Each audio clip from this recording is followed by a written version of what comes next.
Hello friends, welcome to RVC classes. आज की video में हम पढ़ेंगे क्लास 12 ज्योग्राफी। पार्ट 4 हमारा रहेगा मानव विकास। इस वीडियो में हम पार्ट 4 के कुछ महत्वपूर्ण प्रश्नों को डिस्कस करेंगे, इंपॉर्टेंट क्वेश्चंस को, जो कि 2021 के बोर्ड एग्जाम के लिए बहुत ही महत्वपूर्ण रहेंगे। इसलिए मैं आपसे कहना चाहूँगा कि आप हमारे साथ अंत तक बने रहें और वीडियो का फ़ायदा उठाएँ। इससे पहले के वीडियो जो है अपलोड किए जा चुके हैं। अगर आपने वो नहीं देखा है तो आप प्लेलिस्ट में जा कर के उन वीडियो को ज़रूर देखें।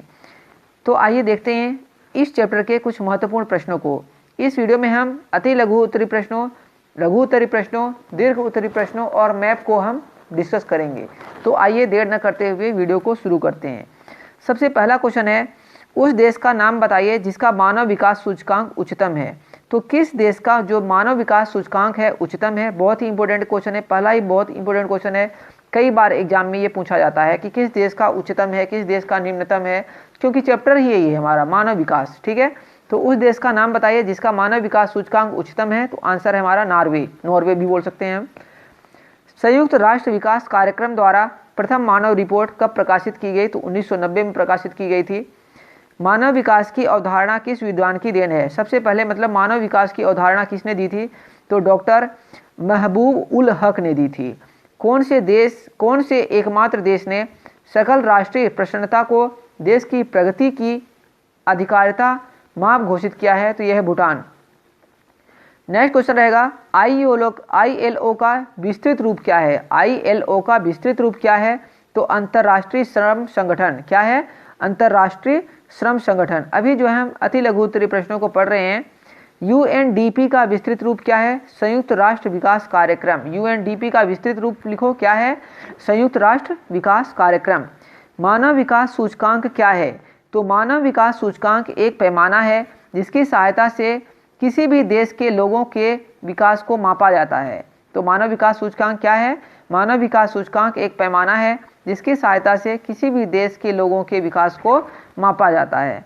नेक्स्ट क्वेश्चन है इसमें, विश्व के उच्च मानव विकास सूचकांक व निम्न मानव विकास सूचकांक वाले देशों के नाम बताओ। तो सबसे पहले अभी हमने पढ़ा उच्च मानव विकास जो होता है सबसे ज़्यादा नॉर्वे का है, फिर आइसलैंड, फिर ऑस्ट्रेलिया, फिर लग्जमबर्ग। निम्न मानव विकास सूचकांक वाले कौन से देश हैं? नाइजीरिया, सिथोरालियोन, बुर्किना फासो व माली। यहाँ पर क्या है? निम्न मानव विकास सूचकांक होता है। नेक्स्ट क्वेश्चन है, डॉक्टर महबूब उल हक के अनुसार विकास की परिभाषा लिखें। बहुत ही इंपॉर्टेंट क्वेश्चन रहेगा। डॉक्टर महबूब उल हक ने मानव विकास की परिभाषा में अवसरों की पहुंच, समाज के निम्नतर स्तर पर जीवन यापन करने वाले लोगों तक पहुंचाने की बात कही है। तभी विकास लोगों की इच्छाओं और उनके जीवन में सुधार लाता है। इस विचारधारा का केंद्र बिंदु मानव है। इच्छाएं सदैव बढ़ती रहती हैं। विकास का उद्देश्य है कि मनुष्य का सार्थक जीवन जी सके। नेक्स्ट क्वेश्चन है बहुत ही महत्वपूर्ण, मानव विकास क्यों महत्वपूर्ण है? मोस्ट इंपॉर्टेंट क्वेश्चन रहेगा ये इस चैप्टर का। मानव विकास क्यों महत्वपूर्ण होता है? तो आंसर देखते हैं। देश के आर्थिक विकास के लिए मानव विकास अति आवश्यक है, जो निम्न बिंदुओं से होता है। मानव विकास से राष्ट्रीय आय और प्रति व्यक्ति आय में वृद्धि की जा सकती है। जो मानव विकास होता है उससे राष्ट्रीय आय और प्रति व्यक्ति आय में वृद्धि की जा सकती है। यदि देश में योग्य, कुशल, प्रतिभावान व्यक्ति, वैज्ञानिक आदि होंगे तो देश के प्राकृतिक संसाधनों का पूर्ण सकुशल शोषण होगा। फिर है, मानव विकास से उत्पादन की नई तकनीकों का विकास होगा। श्रम न केवल उत्पादक है बल्कि उपभोक्ता भी है। यह केवल वस्तुओं तथा सेवाओं का उत्पादन ही नहीं करेगा अपितु उनका उपयोग भी करता है। इस तरह श्रम वस्तुओं की और सेवाओं की मांग करता है। नेक्स्ट क्वेश्चन है, मानव विकास के विभिन्न उपागमों का वर्णन करो। ये भी एक मोस्ट इंपॉर्टेंट क्वेश्चन है, कई बार एग्जाम में पूछा गया है। मानव विकास के विभिन्न उपागमों का वर्णन करो। तो देखिए क्या है उपागम। एक होता है आय उपागम, इसके बारे में डिटेल से आप पढ़ सकते हैं। फिर है कल्याण उपागम, फिर आधारभूत आवश्यकता उपागम। इसके विषय में आप क्या सब पढ़ सकते हैं। आधारभूत आवश्यकताएं हमारे क्या होती हैं? जैसे रोटी, कपड़ा, मकान आपने सुना होगा। 6 हमारी जो है आधारभूत आवश्यकताएं होती हैं। कौन सी हैं? शिक्षा, भोजन, जलापूर्ति, स्वच्छता, स्वास्थ्य और आवास की पहचान। ठीक है, ये जो है आधारभूत आवश्यकताओं का उपागम है। फिर चौथा क्वेश्चन रहेगा, विश्व में मानव विकास के कल्याण उपागम की किन्हीं 3 विशेषताओं को स्पष्ट कीजिए। तो विश्व में मानव विकास के कल्याण उपागम की क्या 3 विशेषताएं हैं? यह उपागम मानव को सभी विकासात्मक गतिविधियों के लाभार्थी के रूप में देखता है। यह उपागम शिक्षा, स्वास्थ्य, सामाजिक सुरक्षा और सुख साधनों पर उच्चतर सरकारी व्यय का तर्क देता है। लोग विकास में प्रतिभागी नहीं हैं, किंतु न केवल निष्क्रिय प्राप्तकर्ता हैं। सरकार कल्याण पर अधिकतम व्यय करके मानव विकास के स्तरों में वृद्धि करने के लिए उत्तरदायी है। 5वां क्वेश्चन रहेगा, संसार में मानव विकास के आधारभूत आवश्यकता उपागम को स्पष्ट कीजिए।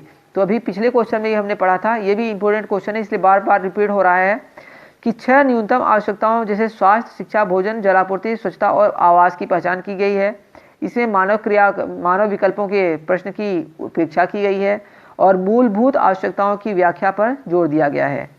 नेक्स्ट क्वेश्चन रहेगा, संसार के किसी प्रदेश विशेष में मानव विकास के निम्न तथा उच्च स्तर क्यों दिखाई पड़ते हैं? उपयुक्त कारण देकर स्पष्ट करें। तो उच्च स्तर वाले देश और निम्न स्तर वाले देश लिखे हुए हैं, आप इसको जो है पढ़ सकते हैं कि उच्च स्तर वाले देशों में क्या होता है। इन देशों में सेवाओं जैसे शिक्षा एवं स्वास्थ्य पर सरकार द्वारा अत्यधिक निवेश किया जाता है। मतलब जो उच्च स्तर वाले देश हैं वहाँ पर सरकार जो है शिक्षा और स्वास्थ्य पर बहुत ज़्यादा पैसा खर्च करती है तथा इन सेवाओं को उपलब्ध कराना सरकार की प्राथमिकता होती है। राजनीतिक उपद्रव व सामाजिक स्थिरता यहाँ पर नहीं पाई जाती। जैसे राजनीतिक उपद्रव होते हैं वो इन देशों में नहीं पाए जाते, उच्च स्तर वाले देशों में। और यहाँ बहुत अधिक सामाजिक विविधता नहीं है और इन देशों में Norway, Iceland, Australia, Luxembourg, Canada आदि हैं।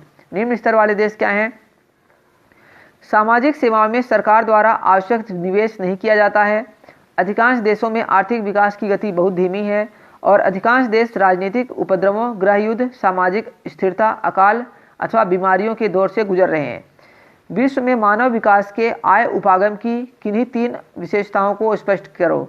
जो मानव विकास के आय के 3 उपागम हैं, 3 विशेषताएं स्पष्ट करनी है आपको।